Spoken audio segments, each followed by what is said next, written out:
As an employee, we want to help the employer achieve his goal, whatever that goal is, right?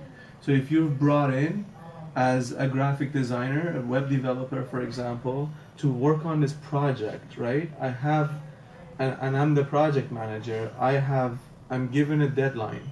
For example, I'm told that I need to finish this thing by April 1st, right? I need you to meet your deadlines so that I can meet my deadline. Does that make sense? Okay, you need to do your part. Everybody needs to do their part so I can have my deliverable on time, right? There are different things that come into play.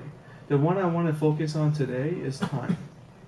Time is very important to an employer, to everybody. Time is important. It's because it's our lives, right? Every minute that passes, we never get that back. When you go work somewhere, you're trading your time for money, right? So if you go somewhere and they pay you $20 an hour, you're trading an hour of your life for $20.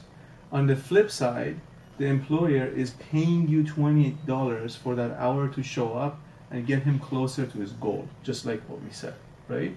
So one of the things that stands out with people who don't have Canadian work experience, or not just Canada, even like US work experience, Europe work experience, they come in and they're very kind of easy with the time, right? So if they have to start at 8, at 8:15, they just slowly come in, they grab their coffee, they go sit at their desk, check their personal email. By the time they start work, it's 8:45. Okay, so as an employer, I just paid 45 minutes for this person that hasn't done any work for me, right? That makes an employer unhappy. The rule of thumb is show up early, okay? So if you're supposed to start at 8, show up at quarter to 8. Plan your day so you will show up at quarter to 8, 15 minutes earlier. You have a commute, there's traffic, these aren't excuses, right? You need to sit down and figure out what am I going to get there if I do hit traffic, if such and such happens, so that you can get there early. If once in a 6-month period you get there late because your car breaks down or something like that, people understand that. But if you are habitually late or even habitually just on time, that's not a positive sign for an employer. Okay, and when you're an employee somewhere, and you, especially if you want to get promoted to a better position, you're kind of competing with other people that are at the same level as you. And an employer is always looking for signs, for key points to go, this person, I want to keep this person on my roster. I want to continue having this person, right? So you go in as a developer, but you want to stay with that company. Maybe you become a project manager who is also technical, right? You become a senior developer, whatever your goals are, right? But the key is you get paid more. The employer pays you more to keep you there because you outperform everybody else. And it starts with time. Okay, so one thing is arrive early. Okay, another one is your breaks. There are certain criteria, certain guidelines for breaks, right? So you get for if you work 7.5 hours, I think you get half an hour break. I think that's how it works, and then you get a 15-minute coffee break or something like that, right?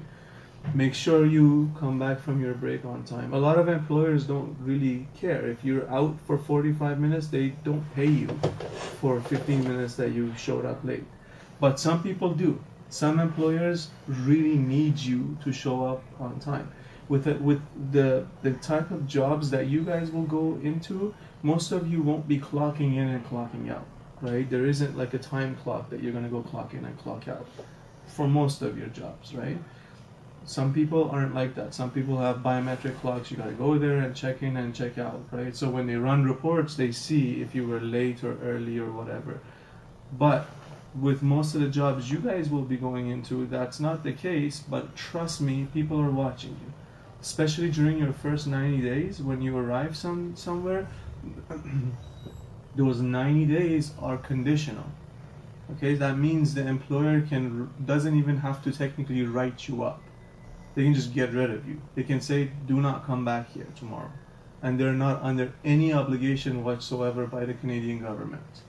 Beyond the 90 days, when you're in that contract, they'll have to write you up, right? They'll have to write a report and say, look, KJ, you were late, and I'm not going to tolerate that anymore, for example, right?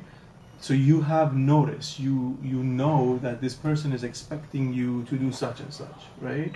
Time is a bad example because you already know that, but maybe it has to do with something else, right?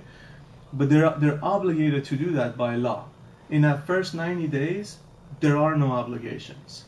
They can call you in a meeting room and say, pack your bags and leave right now. And they don't even have to say anything to anybody, right? So you got to make sure you're performing at a level that's expected of you and going beyond it. Okay, and then there's one other thing that's kind of related to time. Maybe we talk about it another time. It's staying on task and being focused, right? So there's productive time versus the time that you physically spend at your desk or at your job, right? You're at work for 7.5 hours, but if you produce 3 hours worth of work, you worked for 3 hours. Does that make sense? But they pay you for 7.5. So as an employer, I'm always watching the employee to see what they're producing, right? So if you're sitting at your desk, and I know none of you do this, but just imagine if you're the employer and you've hired somebody to sit and work on their computer, and every time you walk by their computer, they're on their social media, right? You know they're not working, or they're on their phone answering private emails or whatever. They're not working. So you got to stay focused. There are a lot of distractions for us nowadays. Our phones have notifications that go off. On our computers, we have notifications that go off and distract us. You got to learn to turn those things off while you're at work, while you're working, right? So that you can stay focused and stay on task. So time isn't just about show up on time, make sure your breaks are on time. The other element of it is your productive time. Make sure you're as productive as you possibly can. If you're standing with your coworker and having a conversation for 45 minutes, if it's not related to work, it's kind of like you're stealing from that employer, right? You're spending time socializing. The employer is paying you, right? They're expecting you to do the work that you were supposed to do. And then what happens is time goes by, you don't meet your deadlines, or because you were distracted, you're making mistakes, and that results in you getting dismissed.